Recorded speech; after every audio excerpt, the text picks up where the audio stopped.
which should be the best thing, because there's no Yeah. problem with the person that doesn't want to be the entrepreneur. Yeah. Because if you like working every single day, if you like the stress of every single problem to come to your plate no matter what.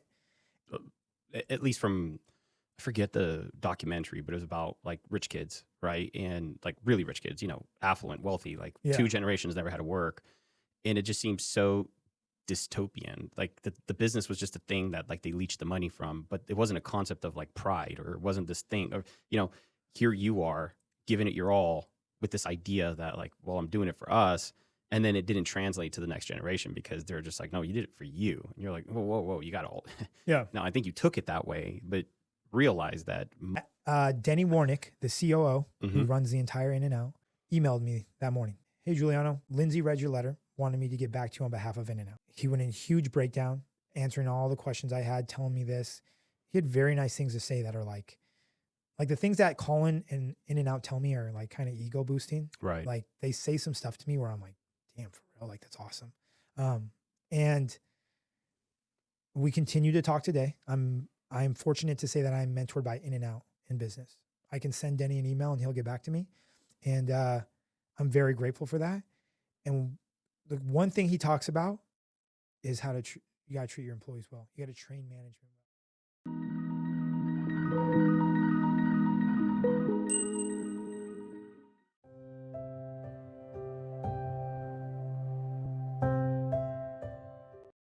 So let's just start there. I want to start with you and how I met you, because this, I was just pretty floored by it. So I go, and we'll get into like what you do later, but like I stand in line, and all I knew was like from all those videos you make on Instagram of like your delicious fucking food. And I'm like, yeah, let's go try the place out. So we go, get in line, and then there's you at the front of the line, and dude, your energy, crazy. Unmatched by your employees, by the way. Thank you. Unmatched, but they get to match it because it's for me, it changed. Like I was just like, this guy's so excited about his own stuff. And, you know, obviously you're online, so you get to see you and you kind of put 2 and 2 together. Like, oh, it's his shop. And then just to see how much you cared for people before I tried anything, I was just sold. I was like, oh, this could taste like dog shit. I'm going to enjoy it because it was you. And we had that little quick interaction. And I was always taken aback by it as to how authentic you came off as. So I never felt like that was like, you know, how people kind of like turn it on and they're like, I'm on, baby. Where's the camera? Here? All right, this is the one. No, you just seemed like that was you. So I'm interested in hearing your story of how did you get to that space? Because it's not normal. Because if it was normal, I wouldn't have this podcast. It wouldn't exist. Yeah. So can you share? Yeah. So my name is Guiliano. Thanks for having me on. Thank you for coming on. I would think who you are as an individual has a lot to say of how you were brought up, your morals, your values, you know, how your family was, and then things that you've happened in your life. That's like what creates your perspective, in my opinion. You know, I grew up in Denver, Colorado, normal middle-class family, played ice hockey. Like we were fortunate. My parents worked really hard and, you know, we never went without, you know, it's, and I think they installed a lot of like hard work into me and having to work for things that you want.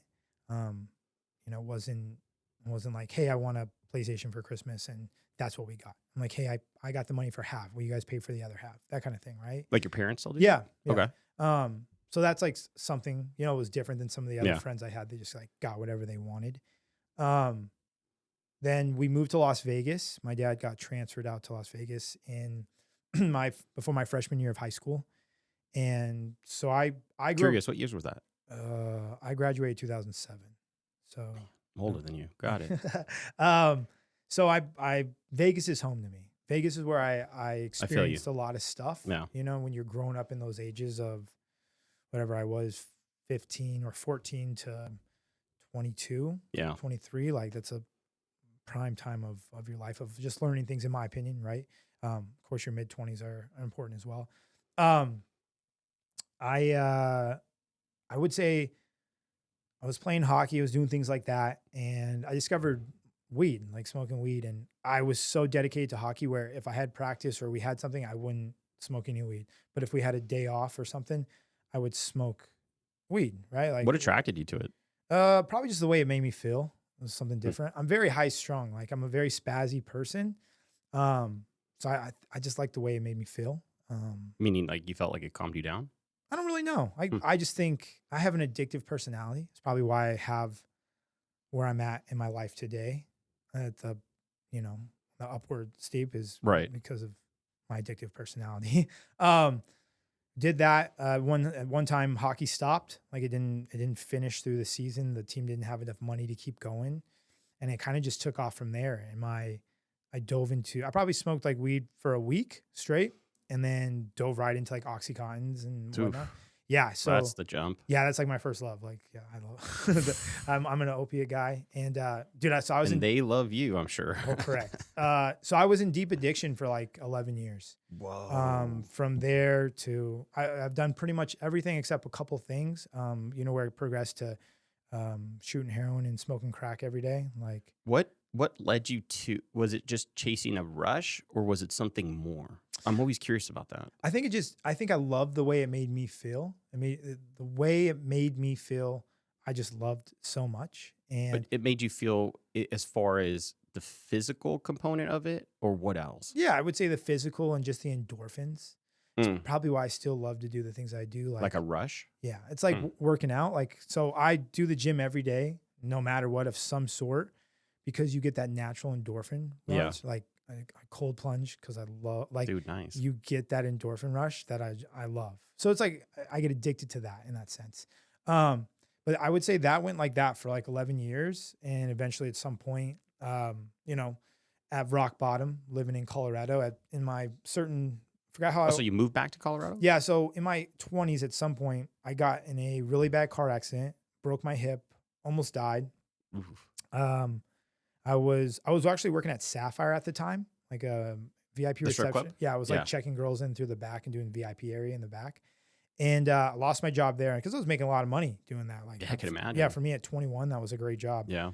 And I lost that job, almost died, and I was like, all right, well, I guess I don't really have anything here. I should go back to Colorado and try to like get sober and or not. And so you were still functioning basically. Yeah, I was. So you would do what you did and you were like, got to go to work, got to get this Oh, done. I was gnarly. I had like 2 jobs. I was working as many days as I could, because you need money to survive, and you need money to do drugs. So Yeah.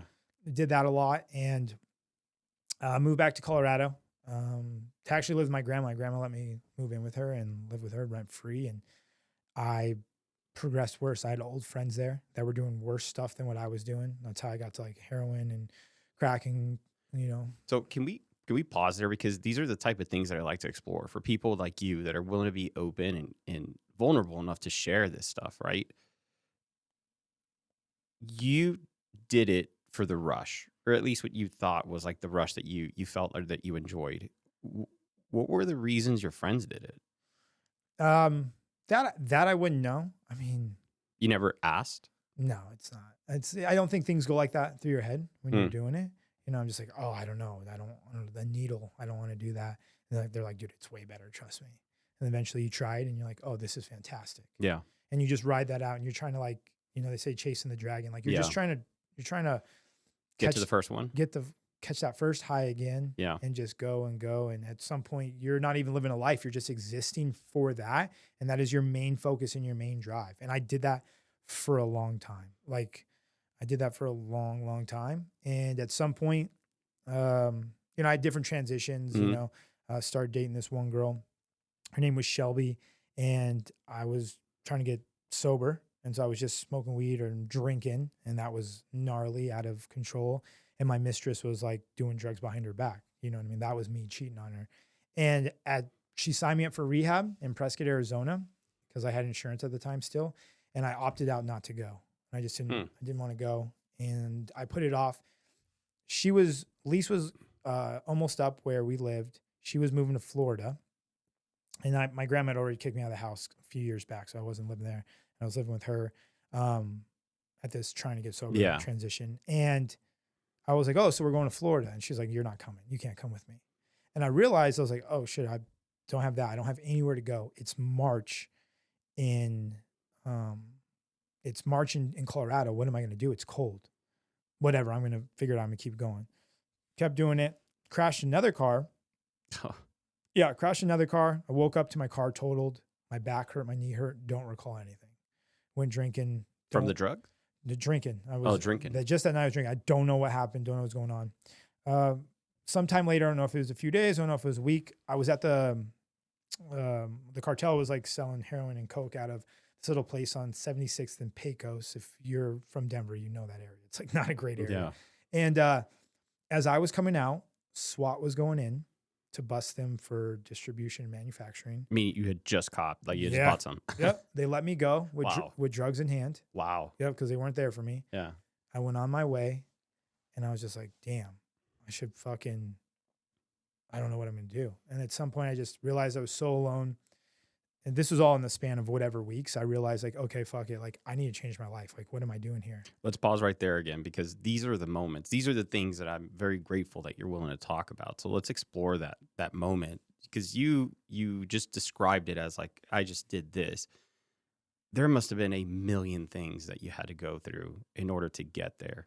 So can you share, what were some of those things of like, you just walked out, you realized that whatever went down is probably not great for whoever was in there. Yeah. Right. Was that already a kind of like a cue in of like, what am I doing? No, not even. So that was just like, oh shit, that was close. Like, damn, that's wild. Like, So you just felt like the Teflon Don. I wouldn't say that, but I just, you're not smart enough to be thinking Right. of the big picture. And the big thing for me, like you want to call it the burning bush moment, aha moment. Dude, I realized how alone I was. Don't get me wrong. Like my mom would buy me food, right? Like I would still get helped out like that if they were in town. What did alone mean to you though? Dude, I had no friends. Most of my family, they didn't turn their back on me, but like, dude, I was the black sheep of the family. Right. Like, you don't want me around for this and that if I'm getting high and doing this. And I just had nothing else. And that's why I realized, like, damn, I need to change my life and do something. And I bought a ticket for Prescott, Arizona. It was for like 8 days or 9 days later. Was that just because that's where you could go to rehab? That's where I got approved for my insurance. Got it. It was the capital of rehabs in America at the time. Got it. You either went to Florida or you went to Prescott, Arizona. Prescott, Arizona was like the Mecca, right? And bought a ticket. Payday loans, Yeah. Yeah, dude. I took out a gnarly amount of payday loans, like a fuck ton, because I knew I was Like one to pay the other? no, like Oh. one to get high and another one to get high and another one to get high. Oh, whoa. Yeah, so There was no concept of paying it back. no. Oh, I paid some of it back. Some fell off because Right. the companies closed. But Yeah. dude, horrible decision before I left. But I left March 8th in the morning. I flew out. That Shelby girl I was dating or broke up with, whatever you want to call it, gave me $20. I got super drunk at the bar. With $20? Yeah. What bar is this? It was, I don't know. I had $20 and it was enough for me. I might have had a Xanax on me or something. Oh. I don't remember. But I got messed up enough. Yeah. Fell asleep on the plane. Woke up on the plane sober, not feeling great. That was March 8th. Landed in Phoenix. They drove to Prescott, Arizona. It's like an hour and 45 minutes north. Got sober, stayed sober, been sober ever since. It's 10 years later. What again, you don't have to answer any of my questions. This is just my own curiosity, Yeah. right? You're there. What is actually the thing that's helping you? Like, so there's protocols, there's things and whatever it is else that you did there. But to me, it's more of like you sharing those like true moments that are yours, right? What was it that actually helped you? What did you start recognizing? What is it that you thought about? What were the actual mechanisms that helped you see light, start walking towards it? So when you get there, they tell you to get a sponsor and work the steps, like go to Yeah. AA. And I mean, whatever. I kind of gave up. I wasn't fighting anymore. I was just like ready to listen to people. I'm really good with the voice of reason. I might be stressful. I might be a bit much to deal with. If you're the voice of reason out loud, I'm very receptive to to you know, it's if we're confrontational, I'm going to be confrontational. Someone who speaks to me the right way and like has that clarity and says it out loud, I'm very receptive to it, and that's the best way to calm me down. If I'm ever, do you get what I'm saying? That's No, the I type get what you're saying. that- Why is it that that's a thing for you? I honestly don't know. I've always been like that. I guess it's like soothing and trusting in that way, and I'm like, yeah, that's a good point. Yeah, I don't need to. Do you have that internal dialogue yourself? That think about like your version of that voice. Yeah, why? Yeah, I have like a moral compass. Does that make sense? Like, Sure, but think about it more as, and I'll explain a little bit about me, right? The way my mind works. I have one voice, a million personalities, right? Nuance is I have to always kind of be on top of my game to say that's not a voice I need to listen to right now, right? Whether it be doubt or insecurities. And of course, I'm fallible like everybody. Sometimes I do listen, and that's kind of where we take those hits, or we kind of just like, shit, I wish I could have done better. This podcast being one of them, right? Like tried to start this like 9 years ago, and I just didn't believe in myself. So it was like, I listened to the voice, hit reset, and like, here you have this like slumber, right? Until you kind of hear this other voice, like, get on it, right? So for you, do you have that own voice where you have a voice of reason that you can listen to, that you call upon, or you just, or at least hoping like, hey, speak up when certain situations arise? yes, yeah, I would. Man, it's hard. There's a couple things that I have to do to like. I'm thinking of situational moments. One, Mhm. so like my business is like the third most important thing in my life, right? Super important. I do it every single day. Um, I for the longevity goals that I have, I realize what it takes to get there and how long it's going to take to build. So that's like I might be in the moment of this, that, or talking to someone a certain way, and I realize, okay, dude, you can't do that. Like this isn't sustainable as a person, as a company to work There for. you go. Yeah. Like you need to re-verbiage that, Mhm. hey, this and that. Mhm. And then the other one is probably just like I'm real good at like being a friend, being there for friends and stuff. The things that I'm not good at that I need to work on, that I have to talk to myself like that, is the time with my son, and the time with my family. Because I get so entrenched in the business, and like, dude, if it fails, I don't have any money to fall back on. I Right. don't have anyone to save me. Like, there's no one coming to save me but me. My parents help out, you know, my girl's there, but like relies on me. So I think those are the things of that internal dialogue of like when my son wants to be like held, right? He's 4 years old. Yeah. Like someone told me, it was my girl actually told me once, she's like, he's not going to want to be held forever. I said, that's a great point. Same with like cuddling in the bed with him. Like he's not going to want to do that forever.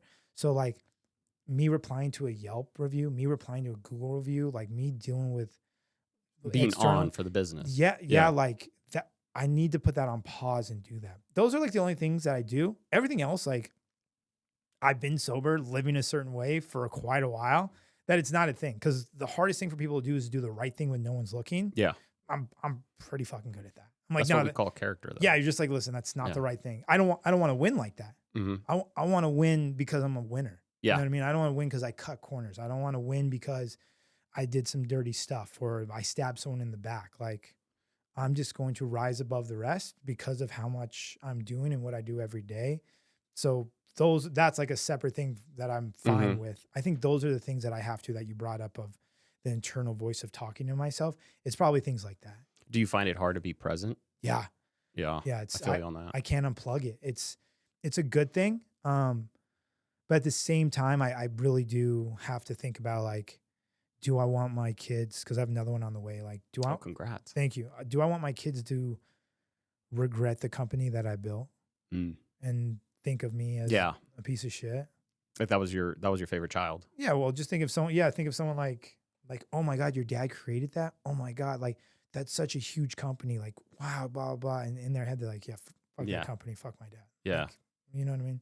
No, 100%. I mean, at least from, I forget the documentary, but it was about like rich kids right? And like really rich kids, affluent, wealthy, like Yeah. 2 generations never had to work.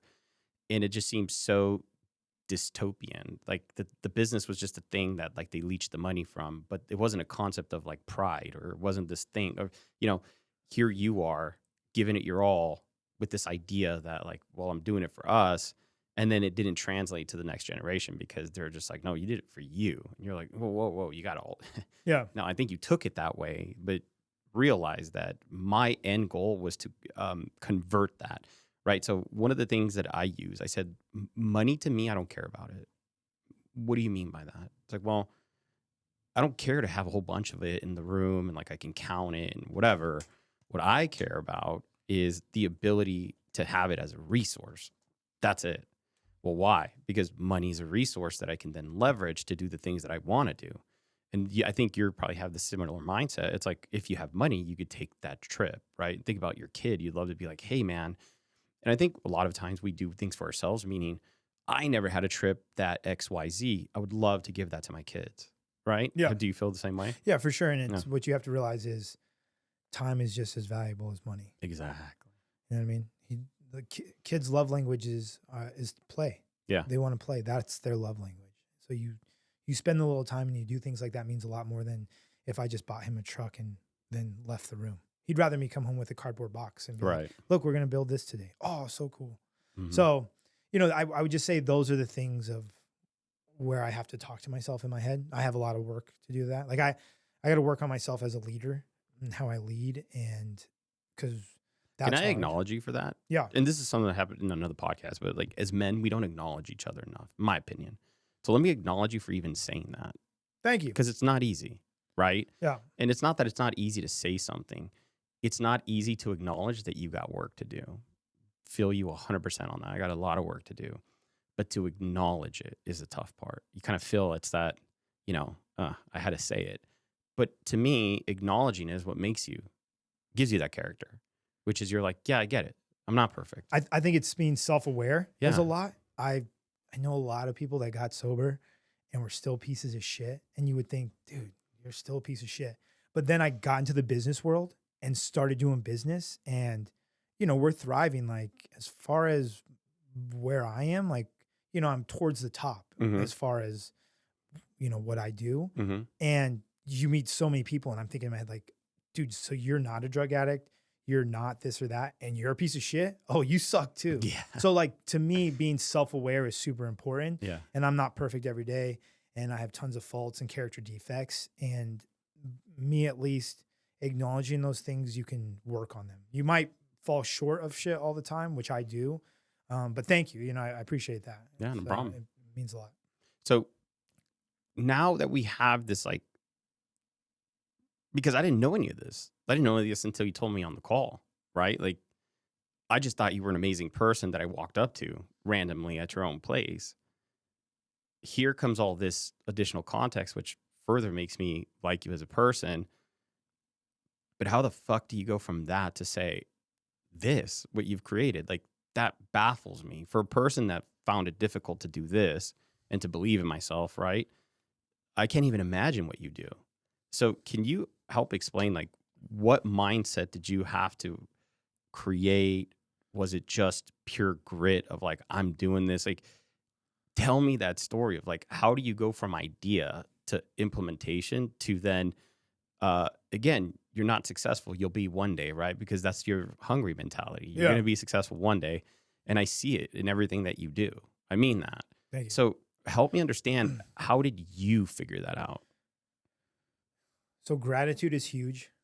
They say a grateful alcoholic is a sober alcoholic, and you can always change your day. So I'm grateful. I try to be grateful for everything. I'm a spiritual person. Like, I don't ask my higher power for anything. Right. Like, I just say thank you. I say thank you for my life of what it is, and and I think what it came was, I'm just not scared to fail. I've been at such a low. Nothing can get worse. Know what I mean? Like, that was my ultimate low. So like, if I went dead broke doing this, I'm not scared to go broke. If I had to pull out a $20 million loan to get to that huge drive-through level that I'm aspiring to be at, Mhm. I'm not scared to sign that paper. Whatever. Okay. Like I've lived a horrible way. I've been at a super low. Like what's the worst that can happen? I think people are like scared to jump off that cliff. If you jump off that cliff without a parachute, it's the best thing for you because you have no way but to climb out or you drown. Because not everyone has it. To accomplish the goals that they want to say out loud, first off, that's a huge accomplishment. So you jumping back into the podcast and doing that, like, good, dude, speak it out loud, speak it into existence, say it, manifest it, believe it, and you work around along the way. And that's just what it became, where I start saying all this stuff out loud. And I do believe in that. I believe in manifestation and because you're positive through the day, it's going to be a great day. Man, I got 3 employees. Oh man, they're fucking da-da. No, I have 3 opportunities. I got 3 opportunities to grow my business. I got 3 opportunities to motivate people. I got 3 opportunities to inspire those people so that they can turn it around and motivate the next person, right? Where did you get that though? That's not normal. That's not normal. And that's No. not what I used to think. You hear it from other people and it's the voice of reason. It's hearing something from someone.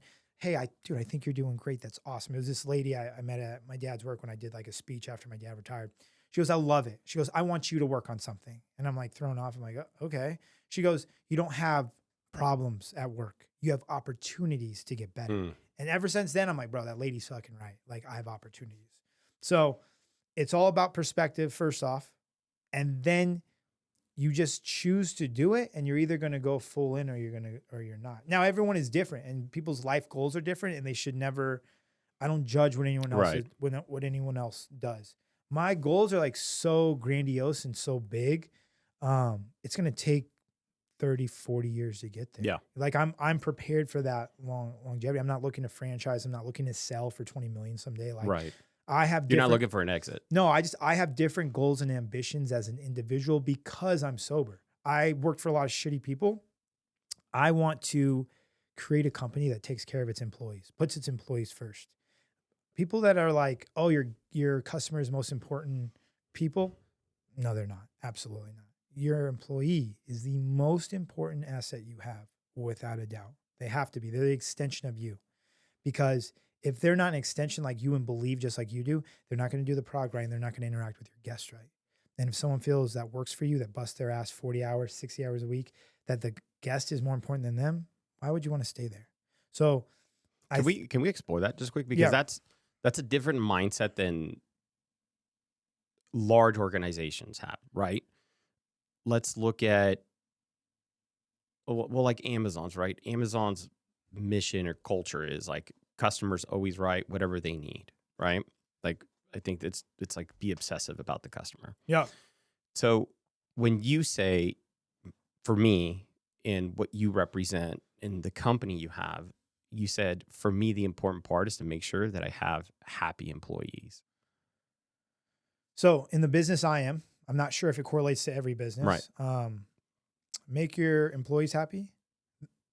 They'll make your guests happy, and making money is a byproduct of that. I just happen to be very good at those 2 things. I could definitely work on the employee thing of like getting to know them more and this and that. It's a learning process, but I'm good at those 2 things basis as a human, you know? Like with when I had agree. one location and I worked with the same 7 people all week, but it was the solidest crew because I was there Yeah. driving culture through and through. But I would just say, you know, back to your like other question, you have to just decide to do it and how focused are you going to be? Because to accomplish a goal, you have to do something mundane for a long period of time. That's all it is. Like people think like, oh, that video blew you up and like you're on a different level because of it. Like, Right. I was like, well, honestly, dude, I was like making my own videos before we were doing record sales finally. Like I wasn't stressed out. All my employees were paid. All the business bills were paid. We were growing. Yeah. I'm grateful for what changed my life. But we were thriving. I've been doing this for 5 years. And so you just have to find that when you find something that like you love and you want to do, it'll turn. Right. Now, people who say do something that's your passion, you'll never have a job, Right. doesn't know what they're talking about. They're usually super wealthy people because I don't want to do this every day. You don't want to do the same thing every day with problems that come up, things that are out of your control. Like it can be frustrating. Like life wouldn't be good if you were just happy every day because you found your passion. No, you're just relentless in what you do and you're consistent over time and it gets better and better. You know what I mean? Do you think it's maybe just a difference in time scale? Because like for me, this money pit, I make zero money from Yeah. this. Yeah. All it is it costs me money. But I love it. I love doing this. And if this thing could ever take care enough of me where I could just be an old man talking to people all day, would love it. That'd be the passion, right? But I still clock in every day, corporate employee. Like, it's money. I need to do that. And even though you love it right Yeah. now, there's that other side of the coin where you're like, dude, this costs me money every day. But Yeah. you choose to do it Yeah. because you believe in it, because you enjoy doing it.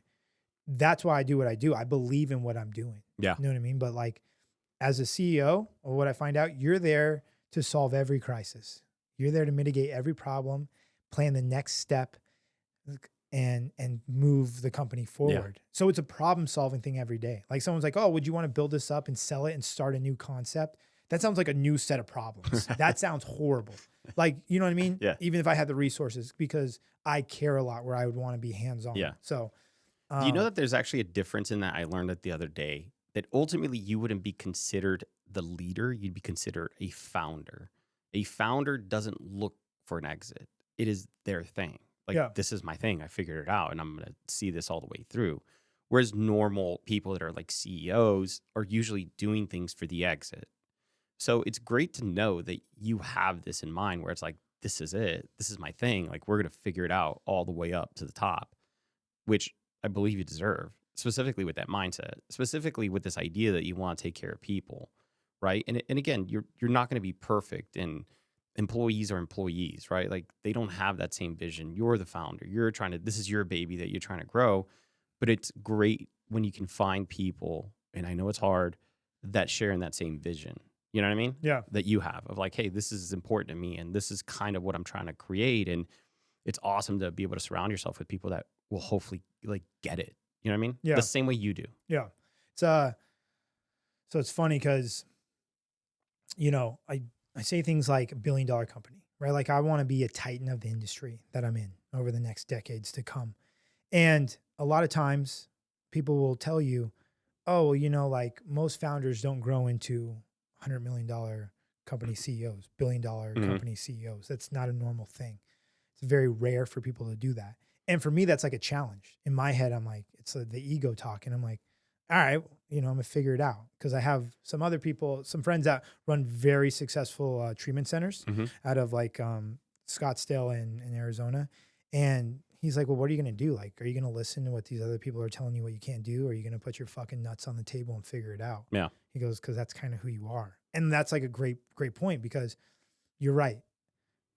I don't know what I'm doing half the time. Just so we're extremely clear with everyone, like I just happen to ask for a lot of advice. I'm teachable. I'm not a tyrant. And I try to grow and be better each day. And that's why I'm at where I am today. I have good mentors. I have good people with me. But like, I don't know what I'm doing. At no point did I ever general manage a store. Never once. I turned down every management position I was ever offered. So I don't know how to manage people. I don't know how to do the X, Y, and Z. I just happen to put in the time to learn everything I need to do. But isn't that what gets you success? Yeah, it's all the little stuff. It's all the little stuff of going above and beyond. And it's you facing that moment. I don't know. Because there's a million things you don't know. Oh. There's a million things I don't know. Yeah. But I'm willing to face that moment when somebody else may not. So some people I work with, right? Where I've gotten today, kind of like how you feel, like, yeah, I just nothing. I couldn't have connected the dots for you to said like, this is what that trajectory looks like. Zero concept of it. And so when people ask like, hey, how did you get to do XYZ? I always tell them, because I started thinking to myself, I can fuck up anything as good as you do. So if you and I are going to do it, I'd rather me have the experience, at least come out the other end. I'll take it in the face. Like, I screwed it up. I did this wrong. Yeah. But at least I know how to fix those things now. Whereas if I had the fear of not taking on the thing, well, I would have no experience. I wouldn't know. And I think that that's where it's great, because I'm hopefully that this is kind of your answer, is like, that's the thing that separates you. the thing that separates you, it's like, let's go make some mistakes. Yeah, I'm not afraid to fail. Yeah. A lot of people are scared to take risk. That's it. Like if you meet a lot of like super successful entrepreneurs, like they're not exactly the smartest of everything. They just like are willing to take risk, and they might know one thing really well and dive into that one thing. I'm not saying that that's everyone, Right. but like some people I know that are like successful, like they honed in on one thing, they're super good, and they took the risk. When everyone else said it was a bad idea, when everyone else said it wouldn't work, you like take a bet on yourself. Because I was told that multiple times, that Vegas would chew me up and spit me out. It would never work out. It was a dumb concept. By who? Just people around you? Yeah, just Got it. just people as you say the idea aloud. Experts around Hey, you. I'm moving to Las Vegas to do this. Yeah. Hey, da da da. And dude, I'm gonna change the game of drive-thru. I'm gonna be as big as In-N-Out and Chick-fil-A someday. Like I say it out loud. I say it with so much confidence because I'm gonna figure it out. And what's the worst that happens? I fail? No, I'm just gonna go back to the drawing board and try to figure it out. And right now we're like 5 years in. That's a great start. Yeah. So if we're growing and thriving at 5 years and we're only in trucks now, like when we get to that drive-through sector, like we will set a new standard and it will take us. But you have to believe in it and take the risk because it's scary. I went broke twice in the beginning, and I went broke again around election time. What do you this past election? Yeah. Holy shit. Yeah. I didn't know that. So sales were so bad, and I don't pay anyone minimum wage. We have a starting rate, right? And then it goes up from there. Yeah. And so we pay well. Not what you get in any sort of restaurant. Equal opportunity, basically. Correct. Yeah. Like, because you're competing with the strip. How do you get people off the strip, right? Yeah. And I went dead broke again. Internal theft, things were going on. Sales were so bad. Dude, I didn't get paid for months. I put all my money I had saved back into the business. That's how broke we went. Yeah. So like, but okay, whatever. I went broke twice. What's next? And then you learn from that and you run super lean and you're like waiting for the other shoe to drop. Cause like, hey, maybe the summer is going to be really bad for us. Even though we're thriving right now and sales are great, dude, maybe it's going to get so hot like last year that sales are going to fall off by over half. I got an easy up. Don't worry. You can put that in front. Help and see. Already solving problems. So I'm trying to correlate this, and it may not be, right? Don't let me lead the witness. But do you feel finding your rock bottom? Everybody's rock bottom is different. You know what I mean? Like, and what I mean by rock bottom, the way that I define that is your acknowledgement that it's like, I guess I can't go any lower. Death would be the one thing that would save me. Everything else is up from here. But at everybody's point or that how can I say that moment, I guess looks different. Do you feel that having that moment that you expressed earlier is the reason why you say, you know what's a little bit of risk? Yeah. Like meaning if you hadn't had that, do you think that you'd be the same person today? I don't think so. I think that's why I wouldn't change my life for anything. I wouldn't have changed a single thing. From what I've learned and who I am on the other side of addiction is just a different outlook. I'm super grateful for stuff. Like sometimes my stressors is because I have like whatever 21 employees right now. And I think about it, I'm like, bro, I have 21 people working for me. I have 21 different people I have to worry about and see them, make sure that they're okay. And like, it's a perspective. Mm-hmm. It's all about perspective. You know what I mean? So having that rock bottom, it can't get any worse. You know what I mean? And like, what happens if I fail? That's okay. I'm not going to be shooting heroin and smoking crack again. I'll be sober and be broke. Mm-hmm. Sounds a lot better than being in addiction and broke because I've been in both. Yeah. Know what I mean? So kind of very Confucius-like, right? It says man lives 2 lives and the second one begins when he realizes he has one. You feel like that was kind of like your moment? You're like, yeah, I want something with it. I think it was. And then when I found out what I wanted to do and honed in on that, it was a whole nother game. What made you, by the way, want to do this? Because the food, so this is where you get to get a little bit of feedback from me, right? Your food is fucking horrible. Wow. It's too good. Like for somebody that's trying to be on a diet, don't go eat there. I agree 100%. Don't go eat there because it's just tasty food. But your desserts, man, fucking next level. Thank you. And I don't praise people for praising people because that's cheap to me. I mean that. Those things are so fucking good. Your tiramisu and your crack-like cheesecake sandwiches, phenomenal. what made you think of putting that menu together like that? Because it's not normal. Like your menu doesn't make sense when you zoom out, but it makes all the sense when you talk to you. Dude, It's just like tasty shit together. you got to like see the perspective of things, right? Yeah. You got to see the trajectory of where life is going, right? Okay. And I was like, people want convenience, people want quality, people want value. Didn't know what I want to do. Didn't know anything. I just serve tables. I'm not a kitchen guy, nothing like that. And I was working in Scottsdale, Arizona at the time, and I was driving home. It was I was like bartending weddings, so getting off anywhere between 11 and 1. Yeah. Nothing was open. Whataburger was open and maybe Taco Bell, right? Like nothing else out there was open. And I was like, dude, you know what I'd kill for is if we could have a drive-through of like stellar food right now. That would be awesome.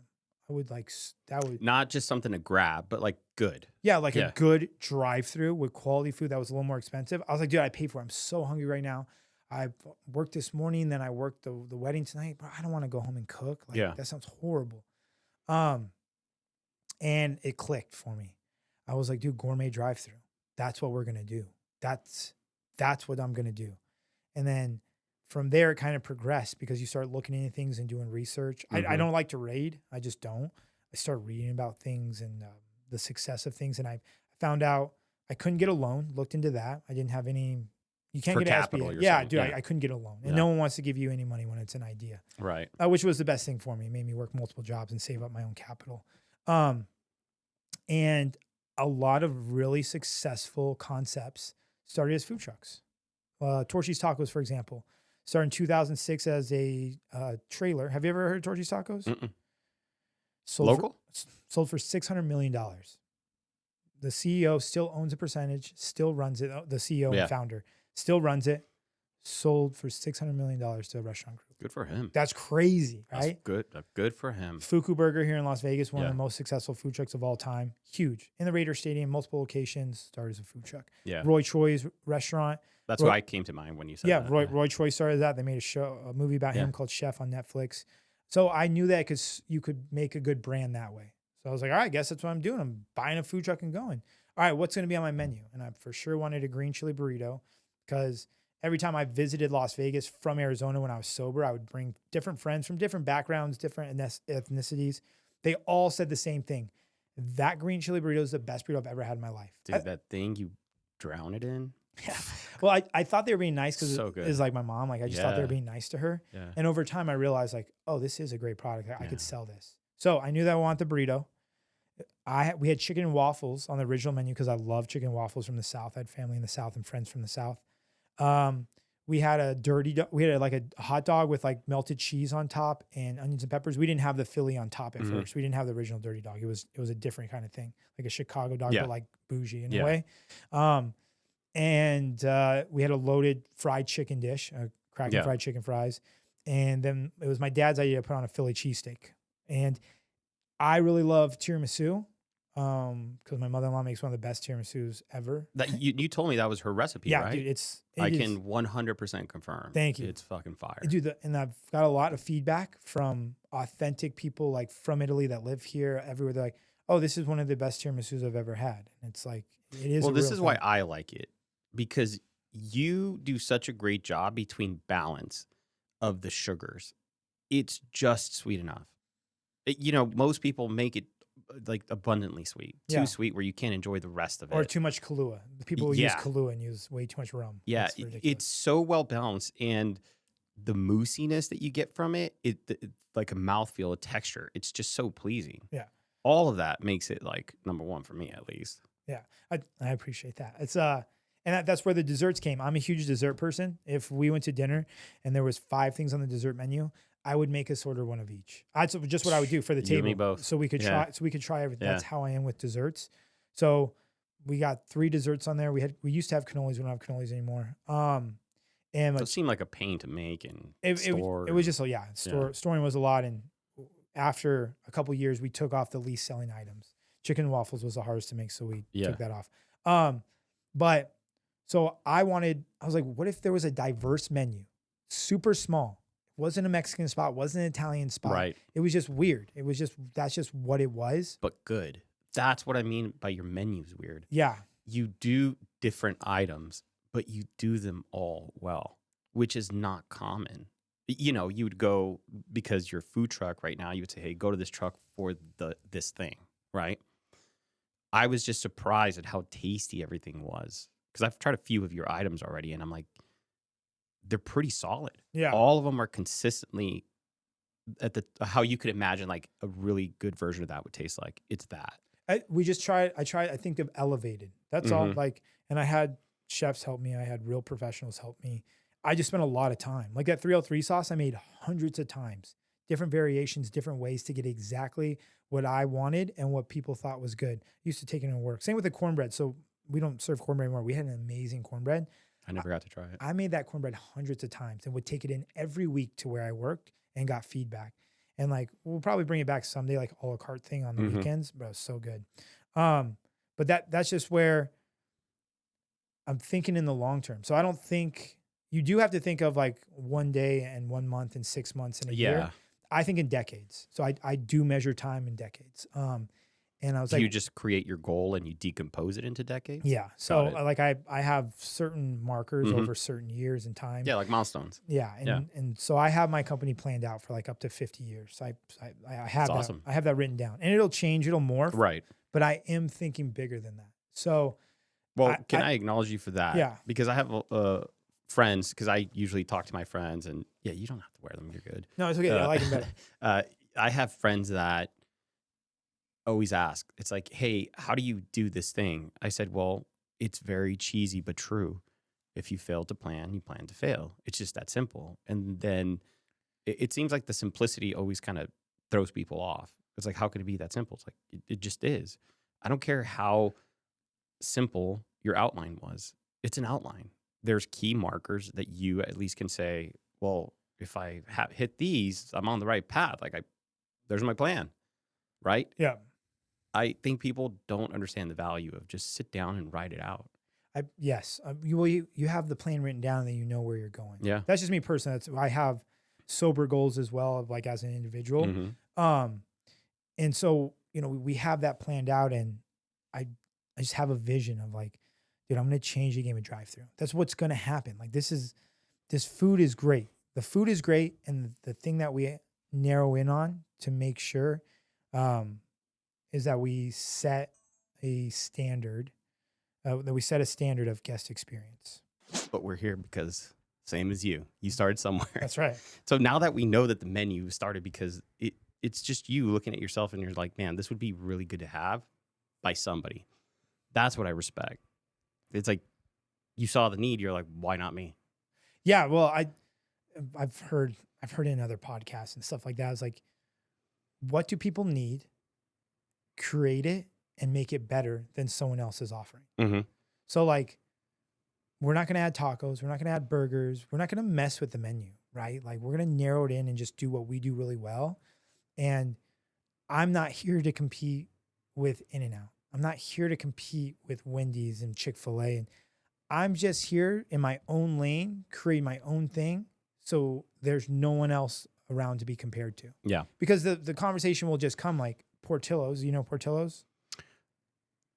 So it started as a hot dog cart in Chicago. Oh, yeah. It's a drive-through today. They're a huge Yeah. company. I think they're worth close to $1 billion. Damn. Good quality food, right? It's good quality food. If you're from the East Coast, from Chicago, everyone loves Portillo's. And like, I think of in my own lane, create my own thing where they're not going to compare me to anything else. They're going to be unhappy about the price point. That's what they're going to say, without a doubt. Like, we're not cheap. That'll be the one thing forever to go on of how expensive it is. But maybe that's not your clients.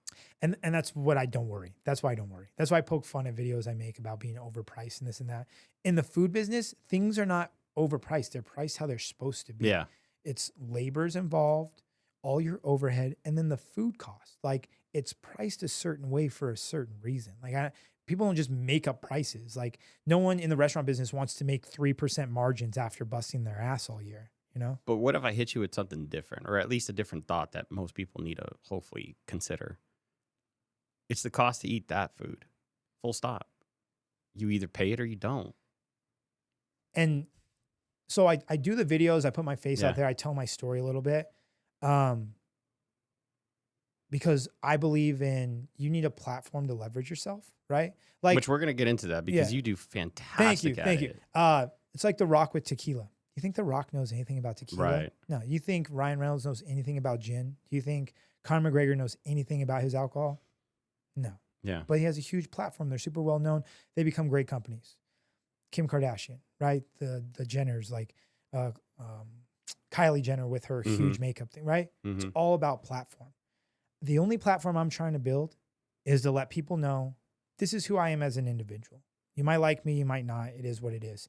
I'm trying to build a company that's going to be better for future generations to come. Our number one goal is employees. And so if you want to buy from a company where we're going to put our employees first, and yeah, you might pay a little bit more for your product because we pay good people a good wage to make that product and we use top quality product. If that's something you want to support and get behind, would love to. You know what I mean? If not, we understand we're not at everyone's price point. My conspiracy theory. I think, honestly, the only reason why you work online is your authenticity. And I'm going to say that. I'm going to put myself out there because I truly believe in that.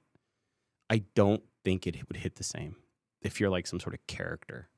Does that make sense? Like if you turned it on, it just wouldn't. I'm authentic. Now, don't get me wrong. The camera doesn't see low moments of like when I'm super spastic or I'm angry or I'm this or that. But yeah, as far as like who I am, like I'm just pretty authentic. Like what you see is what you get. When I'm in a bad mood, like you can tell. It's hard for me to like compose in my head of like trying to. Isn't that what I just said? You're authentic. Yeah. Yeah. That's where again the camera, the whatever it captures. You're doing the marketing thing. You're trying to put yourself out there in the way to create the content. Which kudos to you, man. Of like the consistency, the tenacity of like let's keep going. Like we just have to keep going. But the authenticity, I think that if you didn't have that in your videos, it just doesn't resonate. So with that authenticity, the reason why that also comes to mind for me is that I saw that you started like, not started as like it's new, but you've been doing that where you've had a little bit of online success in your platform and that you go and help other local businesses just to give them a shout out. How did that start? Dude, honestly, it's so Colin Fukunaga owns Fuku Burger. I slid in his DMs years ago. Didn't know the guy. Didn't know much about him. Said, hey, I'm starting a food truck in Las Vegas. Can you help me? I'm just looking for mentors. He's like, yeah, that's awesome. Da, da, da. Turned out he was sober too. So we have like that relatable off the bat. And he's been my mentor ever since. So the attitude I have, how I think about stuff, a lot of it derives from him for sure. Like that's the guy I follow anywhere he wants to go or needs me. Like I would follow him wherever. He used to do that and he still does that to this day. If you look at Colin's Instagram or Facebook, he just goes around and supports his other business and takes pictures and puts them on. And he was helping me this and that. And after I was grinding my teeth for a few months, he posted a thing on Facebook and Instagram about me. Hey, just ate at 303 in the Cut, Chef Guiliano, da da da. Dude, I was busy. I got busy from it. He's like the original social media influencer in this town. The original. Yeah. You know what I mean? Like they did really well with he didn't do it for money. He didn't make video. Like he just did it to help others. And what happened was we grew too big too fast. That's honestly what happened. And I'm thankful for it. But that's literally what happened. And I'm so entrenched in 303 and worried about 303 and trying to fix the internal things and fix culture and this and that. And all of it is my responsibility.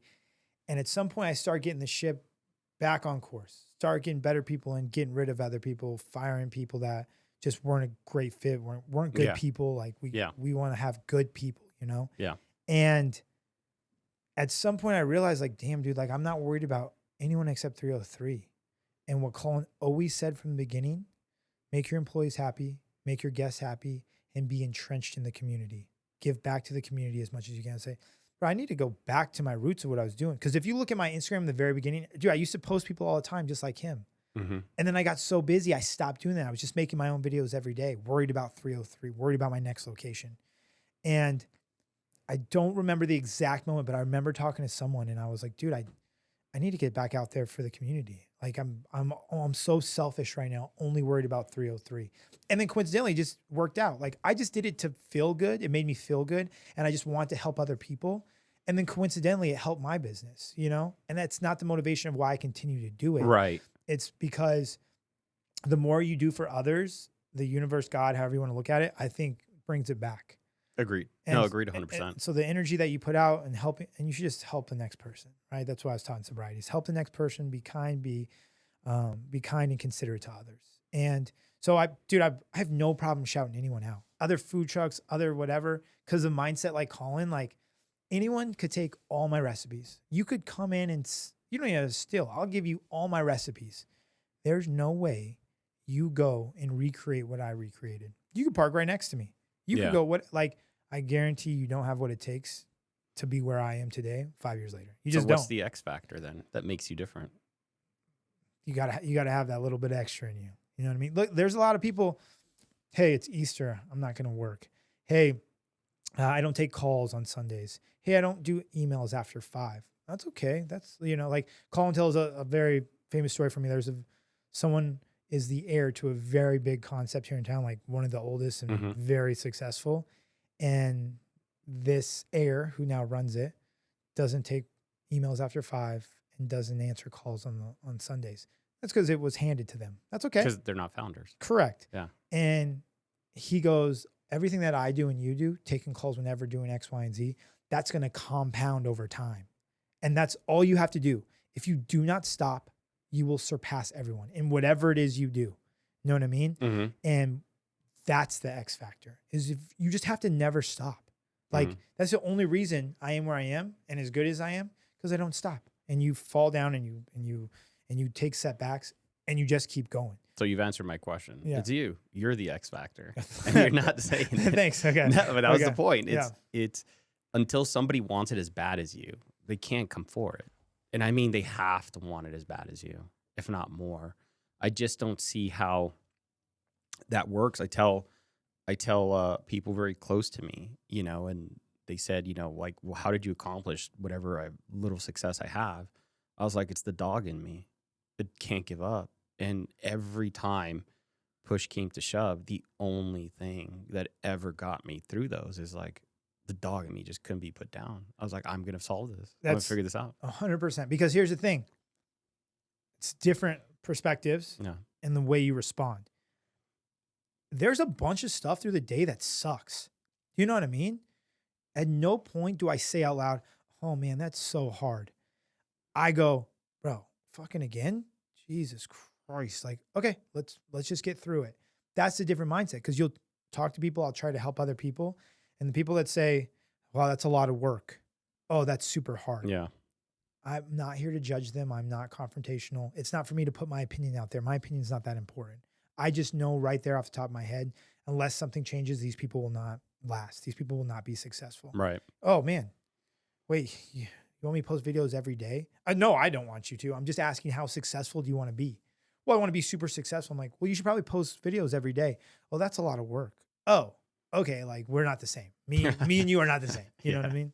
So that's how that is. That's the dog in you. Correct. And nobody can give you that. Yeah, I don't know where it is or what it comes from and how it is with different people.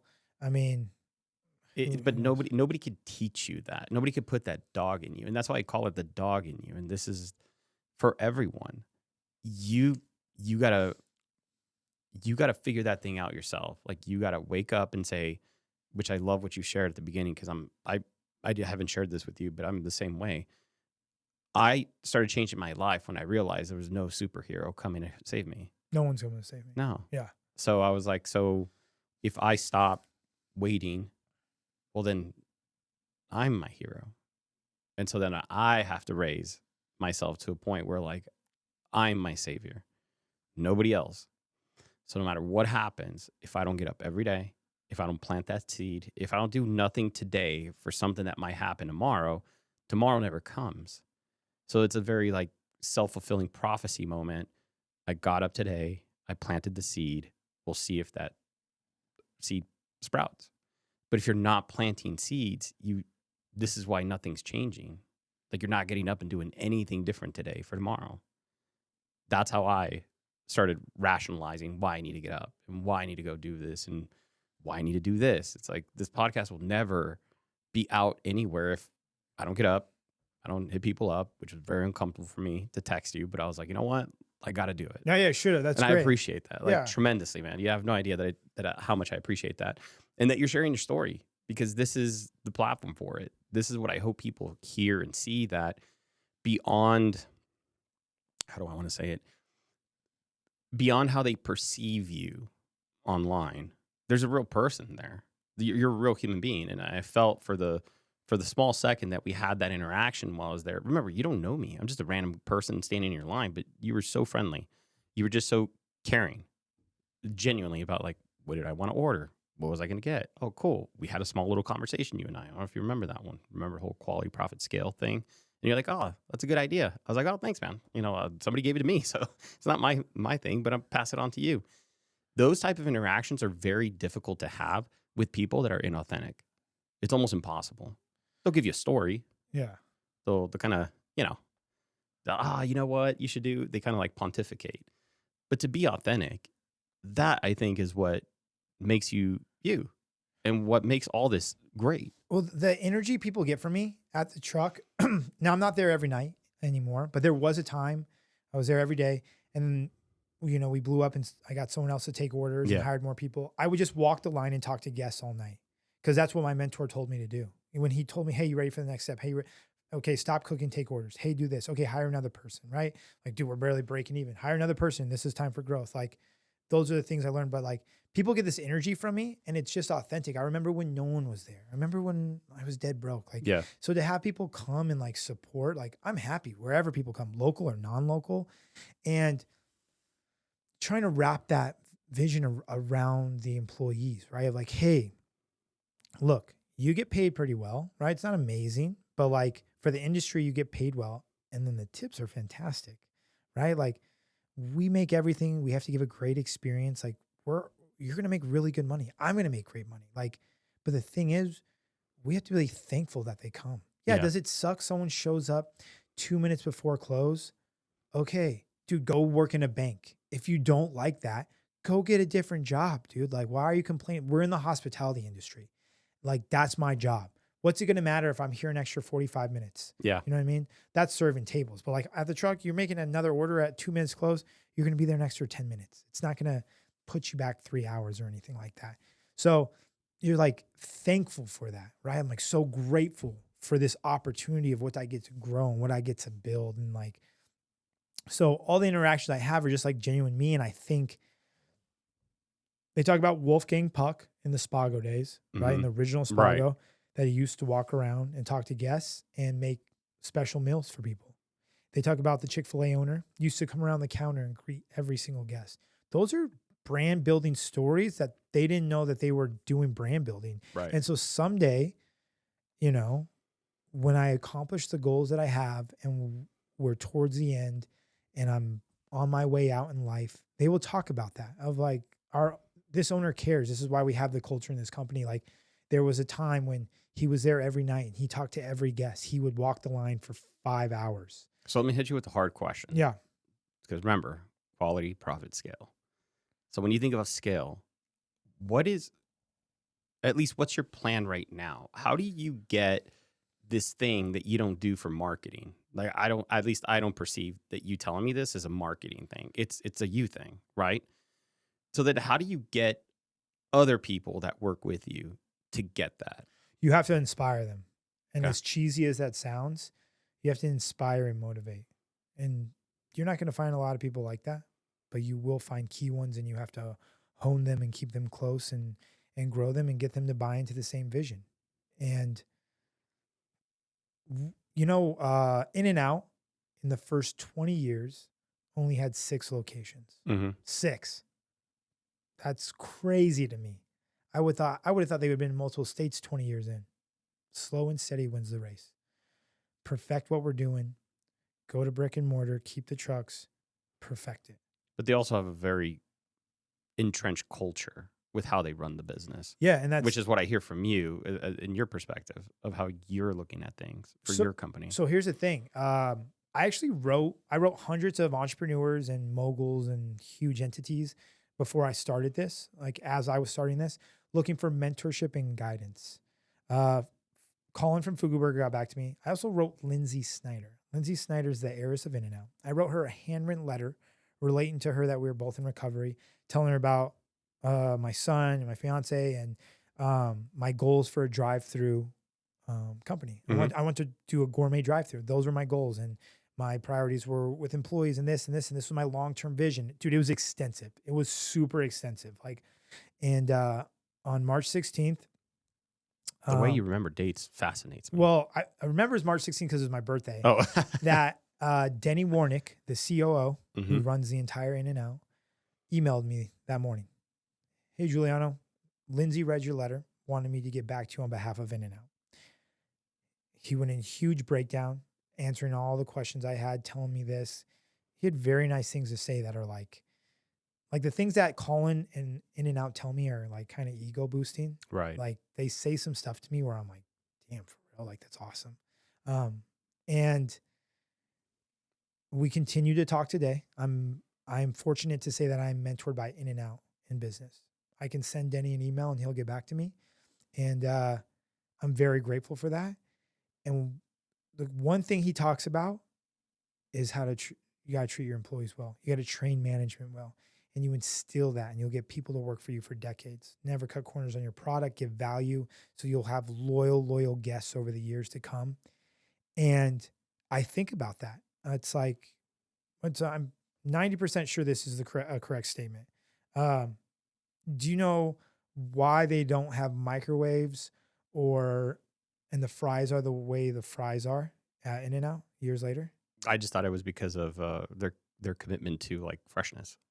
Because the owners, from what I believe, if I'm correct, wrote it either in the bylaws or some sort of, you cannot change this. Mm. That's why they don't have frozen fries. Yeah. That's like, you know what I mean? Because they can't have freezers. They can't have freezers. They can't have microwaves on site anywhere. And right, it is their commitment to that kind of stuff. Mm-hmm. And, you know, Denny has told me some stuff of that In-N-Out has passed up a lot of opportunities to make money because it doesn't align with who they are as a company. And like, imagine what you have to build and the kind of values you have to instill in the granddaughter who's now running it to always put In-N-Out first. When you read my core values, my company values, like employees are our most important thing. All decisions made in 303 affairs, employees should be the first thing taken into account of how it will affect them. Of course, you need to worry about money and this and that. Right. But so that's what I understand is building that culture, building that mindset of what we're doing and getting people to that same collective goal, holding people accountable. And we will start to copy and paste. And I don't mean copy and paste in a bad way, but copy and paste in a good way because you want to do it on the other level. It's like crumble cookie. I remember crumble cookie when it first started. So good. It's a lot different today. I don't know. They're just too sweet for me. That's okay. I mean, dude, I like the original, like what it used to be. Yeah. I like it. Maybe they haven't changed a thing. Maybe they have, but they're so big. I'm sure they've bought different stuff or this and that. It's not the same of what it is today. Mm-hmm. All that matters, right? Of the longevity of a product. I don't care about how many units we have and how much revenue we're doing. Like, I think the name of In-N-Out rings so much more strong than McDonald's. Not okay, let's not say like well known, like everyone knows McDonald's. But if you're an American and you live in America, yeah, and you're from the west, let's say you're from the middle of the country to the West Coast, what percentage of people are going to say that In-N-Out is just a better company? Not about the food, but they're going to say, dude, In-N-Out's way better than McDonald's. For sure. But I'll give you another comparison. Yeah. Nobody sue me. So as a comparison, I've never gone In-N-Out and their drive-through wasn't busy ever. Yeah. Like I think I've seen like the least amount of cars, like 5. Yeah. And I was like, hell yeah, I did it. Like, That's a good day. Yeah. That's a good day. And it's funny because the comparison is I don't think I've ever rolled up to you without having at least like 5, 6 people in line. Yeah, I it's not like that every day though. No, But I yes. get that, but Yeah. I'm just saying, I'm not saying what I'm getting at is like people make the choice, right? And maybe I haven't been to In-N-Out at the time where it's like, oh, cool, like they're on lunch break or something. There's nobody there. I just haven't gotten there. I'm sure there are. Yeah. But what the comparison I was trying to draw was people are always there with you. Every time I drive by, I may not stop by, but I pass on Spring Mountain. So I always look and I'm like, there's always people in that line. There's always people in that line. I've never seen it empty. I think it's so there's like some concepts in town that like have huge social media presence, right? Not good product. Like some places are great products, right? Um, there's no smoke and mirrors to this longevity thing in the food business. Your guest experience has got to be top notch. Your product has to be top quality. And the way that you treat your employees rings through to the rest of your company. Because I can't be there as an owner every day. I got 3 locations. Things are going on right now. I know they're taking care of stuff, right? It's there's more to it than just the social media aspect and having a good product. There's so much more that goes into it. And I think you have to give more value than you take in payment. And I would stand beside it and say that we give more value than we take in payment. Not everyone can afford us, and that's okay. We're not in everyone's price point. We're not looking to be in everyone's price point. But the people that do come here and think they get value for their money, they love it. Dude, the $13 burrito with no fries, that's a fantastic burrito for $13. Agreed.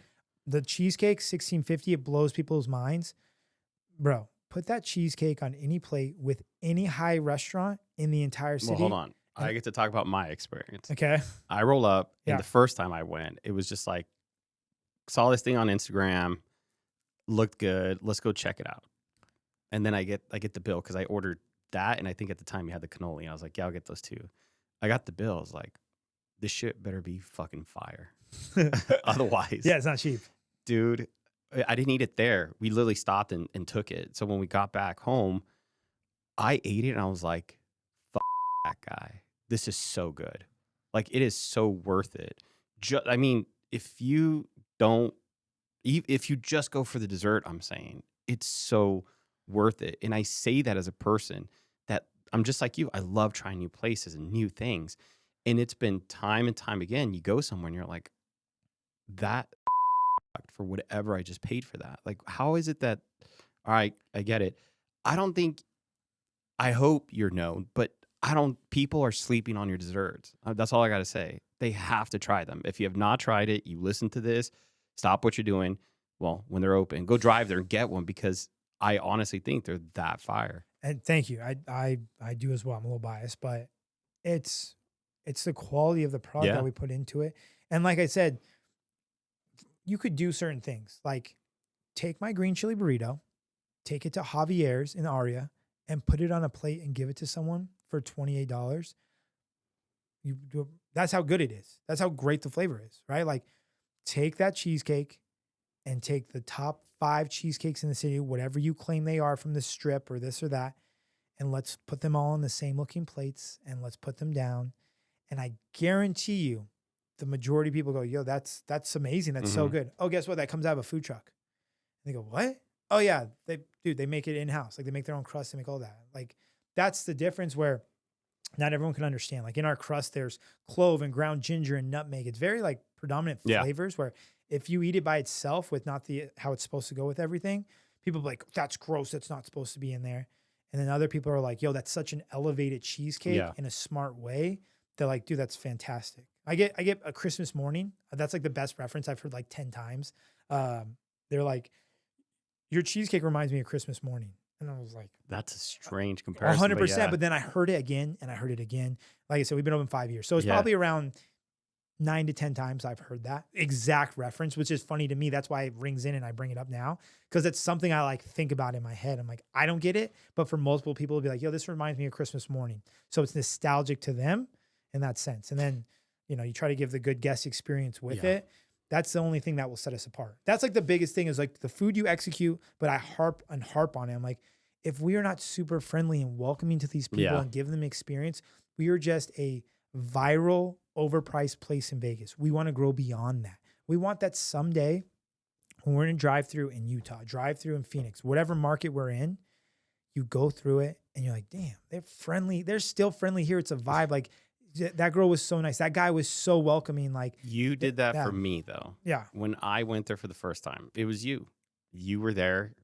I was just so taken aback about how cool you were as a person, and that resonates. So my question for you is,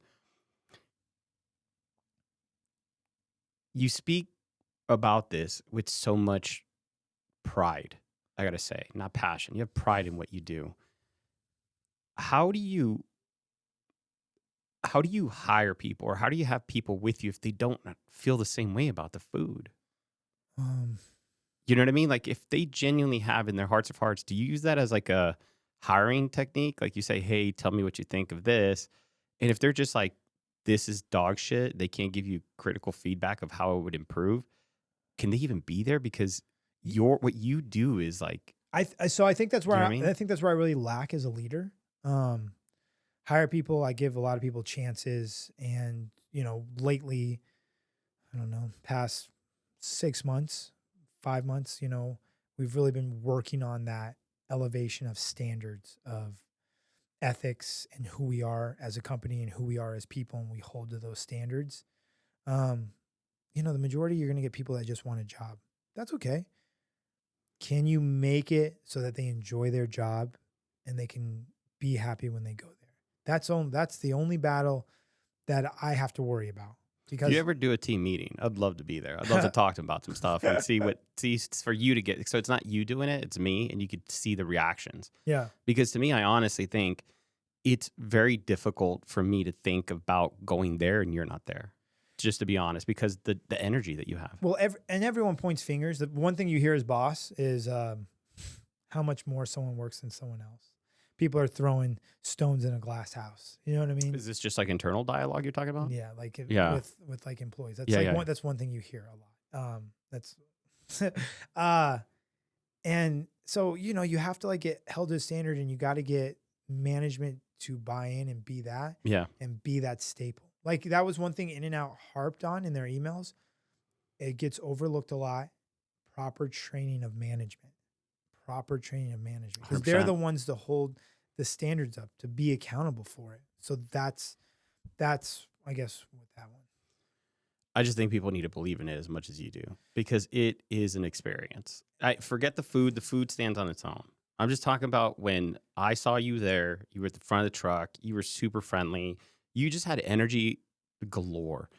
And it changed the way that I had that experience, because I'll say this to you now. I went back a few times, and one of those times there was somebody else there. I won't say who.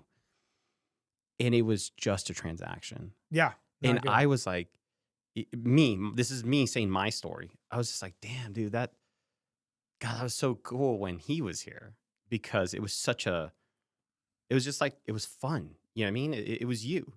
And to not have that resonate, I don't mean people need to be like you. There'll be nobody like you. They get to be the best versions of themselves, whatever that looks like.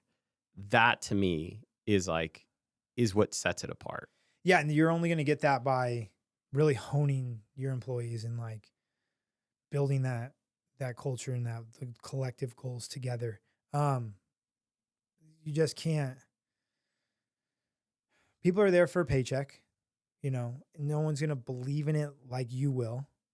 I hope they do, though. I hope whoever listens to this can see your come from. Well, the only thing that can really sell them on things is the overbearing, like over long periods of time with me and with management and who we are as a company. I have some people that are just like, have gotten offers to leave other places, and they're like, Guiliano is a man of his word. He's done everything he said he was going to do, and he takes really good care of me. I'm not going anywhere. I'm like, really? You're not going to leave for that job? No, the long term here is going to be way better than me going for a few dollars. Kudos, whoever you are, kudos. Yeah, I mean that. Yeah, she's amazing. You just have to, you got to motivate and inspire, and that's by you doing the right thing, by you putting in the work every day, so that people can see it. Because people are amazed sometimes when they see me do stuff, like, oh, you know how to do that? Like the other employees, and I'm thinking in my head, I'm like, bro, I did all this before you were here by myself. I'm just at a different level to where I delegate certain things. Yeah, Like, yeah. I don't go work a whole shift on the grill anymore. Like, I don't do that stuff. But like, if I need to get up there and show someone X, Y, and Z, I'm competent enough to do it. I have people now that are way better than me at every position, right? Maybe except taking orders. That might be the one thing I'm just naturally Yeah. better than most, but that's the energy Your I have. sparkle. Yeah. Mm-hmm. So those would be the main things. And I guess we'll see over time. Like, I'm going to learn more stuff and fall down more. And if I can just accomplish those goals and get some really great people along the way and collect them and get them to stay with me for decades, that'll say a lot. Yeah. I love it, man. I really appreciate you coming in. Thanks for having me. Phenomenal for like sharing your story. Thank you for anybody that's seen you in social media. Like, I hope they see this and they realize where all that comes from. It's not a show. You're not like Showtime guy. It's really you, and it's commendable. At least for me, it was the thing that kind of sparked it for me when I first met you. I was like, man, dude seems just like a solid guy. Like, you are who you present yourself to be, and I haven't experienced you in another way. I'm sure you get mad. I'm sure we all get our little shitty times, but that's a moment in time. In the percentage, what are you doing? Don't judge a person by a moment. Judge a person by the arc of their character. Like, how does he show up every day? Where do you come? And for anybody that works with you, they got to realize, hey, man, we're all human. Shit's going to happen. Yeah. Let me give you the story, because this is how I learned. I got hired at a place, and I could say this now. I had the balls to say, like, hey, man, just a resource. I think a pretty good resource at that. I'm tired of working the hourly. Like, I'm willing to work my ass off, but I want something more, right? Like, I want a cut of the business. They're like, wow. Luckily, that person had patience with me because they were the owner, right? They said, okay, like, have you ever actually like understood what that means? I'm like, yeah, like, I work hard, kind of like sweat equity, right? Like, I work hard, like little pennies fall in this thing. Those pennies eventually add up to something. The idea is like, look at us. We collectively created something. He's like, yeah. It's like, I hear you. It's like, okay. But have you ever thought of this?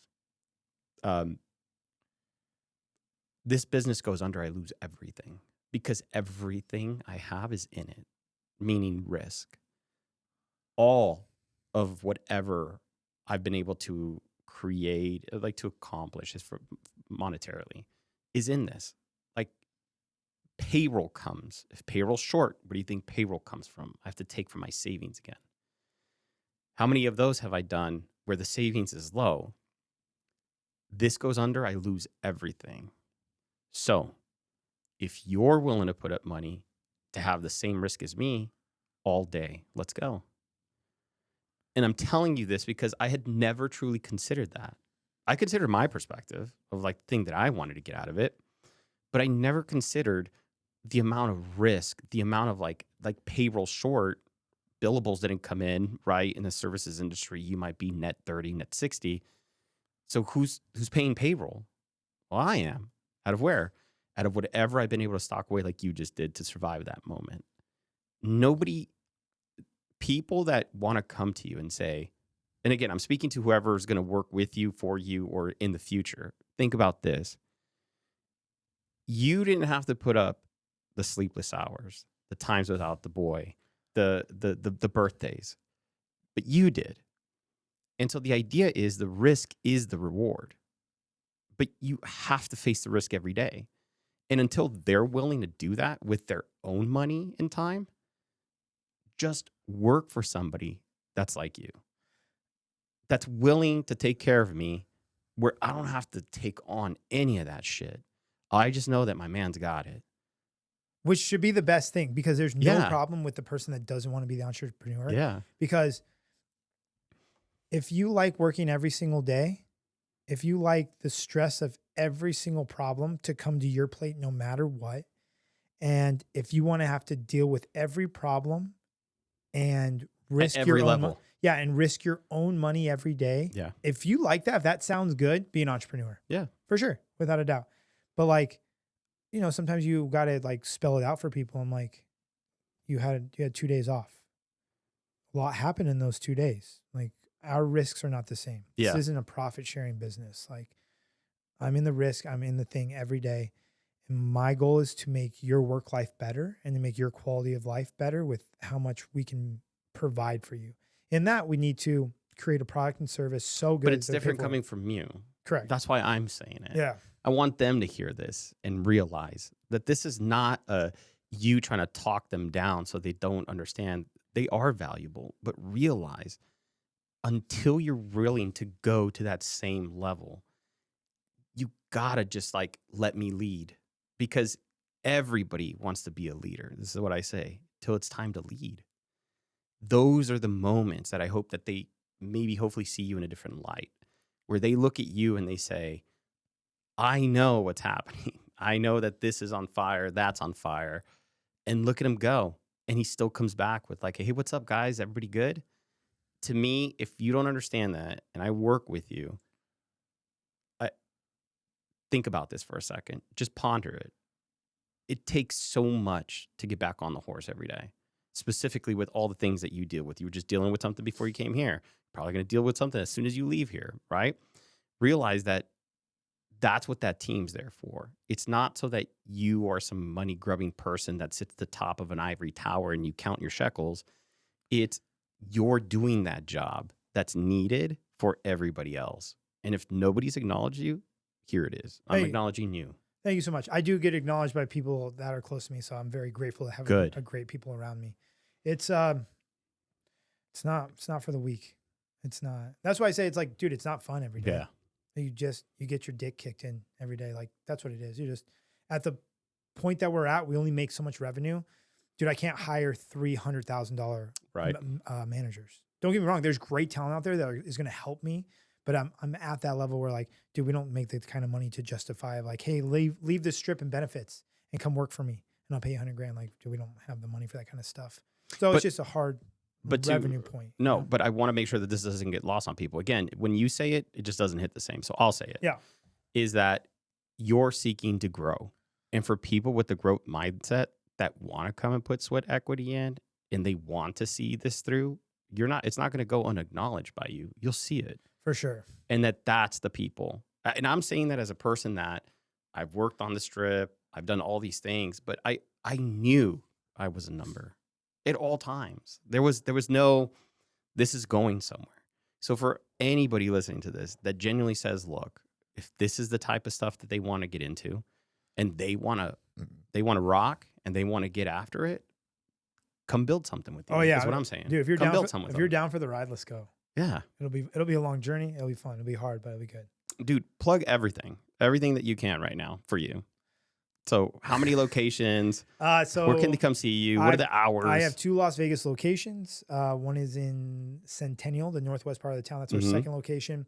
Our main location, like our flagship, is in Chinatown, right on Spring Mountain. You can go to 303inthecut.com for all the information you need of hours and addresses. It's we're food trucks now. We don't move, same days, every day. We will be in the drive-through space within the years to come. And so what are the hours? Because the hours are unique. One is 5 to 10 in the northwest part of town, or northwest. Yeah. And Chinatown is open 7 p.m. to 1 a.m. Can I share the pro tip? Yeah. Pro tip, get there early. If you want just desserts, they'll hook you up right away. Yeah. Like, you man. You can come a little bit before open, and if you just want desserts, we'll get you in and out. Legit. Don't sleep on that. Right. Even if you just ate, go there for dessert. That's what I did, and I was not let down. So thank you again, brother. Thanks for having me, coming on. I appreciate you. That's it. Love it. Yeah? Yeah.